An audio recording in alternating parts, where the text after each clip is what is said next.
Sound of Music. It's back. It's back. Yeah. On Stage Across America recently went behind the scenes of the new national tour of this Rodgers and Hammerstein classic. Doe, a deer, a female deer. Maria, the Von Trapps, Mother Abbess, and all are back on stage once again. And they're ready to bring some Rodgers and Hammerstein cheer to cities all across the U.S. I simply remember my favorite things. The new national tour of The Sound of Music recently premiered at the Ahmanson Theater in Los Angeles. The revival is under the helm of Tony Award-winning director Jack OBrien. OBrien said he originally was uninterested in restaging this beloved classic for the road, but once he took a second look at the script, he had a change of heart. I suddenly realized that the book for this great musical was in the hands of playwrights, not just somebody doing a libretto. Howard Lindsay and Russell Krauss, both of them gone now, who were enormously prolific and respected Broadway writers, did that book.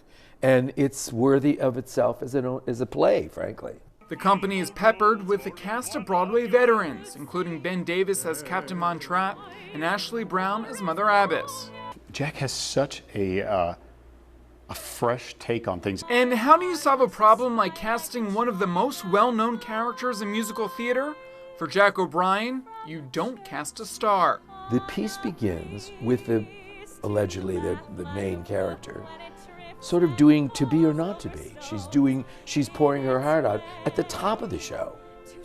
Usually that happens in the second act, once you know what's going on. I thought, isn't this interesting? If it hadn't been Mary Martin, would it have been a star? Because my feeling is, it's an ensemble piece to begin with, but my feeling is it's not a star part, it's a star-making part. So OBrien decided to give newcomer Kirsten Anderson her professional stage debut by casting her as the famed postulant Maria.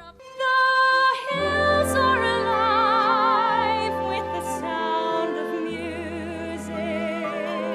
And I went in and I sang The Sound of Music, and I did a side with the Mother Abbess, and they were like, wait in the hall, and I thought, oh no, this is not good, like this is bad. They don't ask you to wait in the hall if it's for good things, but they said, come back, and I said, great, I'd love to come back.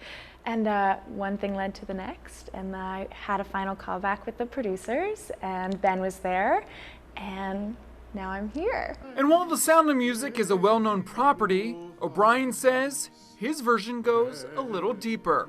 I thought, I'm going to do something that we've never really talked about, which is to try to get some real emotional sex into this. I don't mean that salaciously, but it's a love story.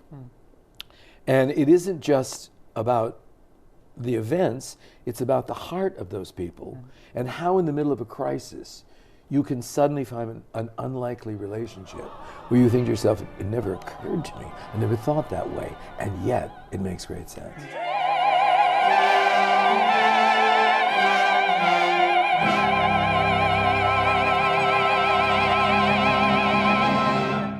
And upcoming stops for The Sound of Music include Charlotte, Tampa, Orlando, and Austin. For more information on the tour schedule, go to thesoundofmusicontour.com.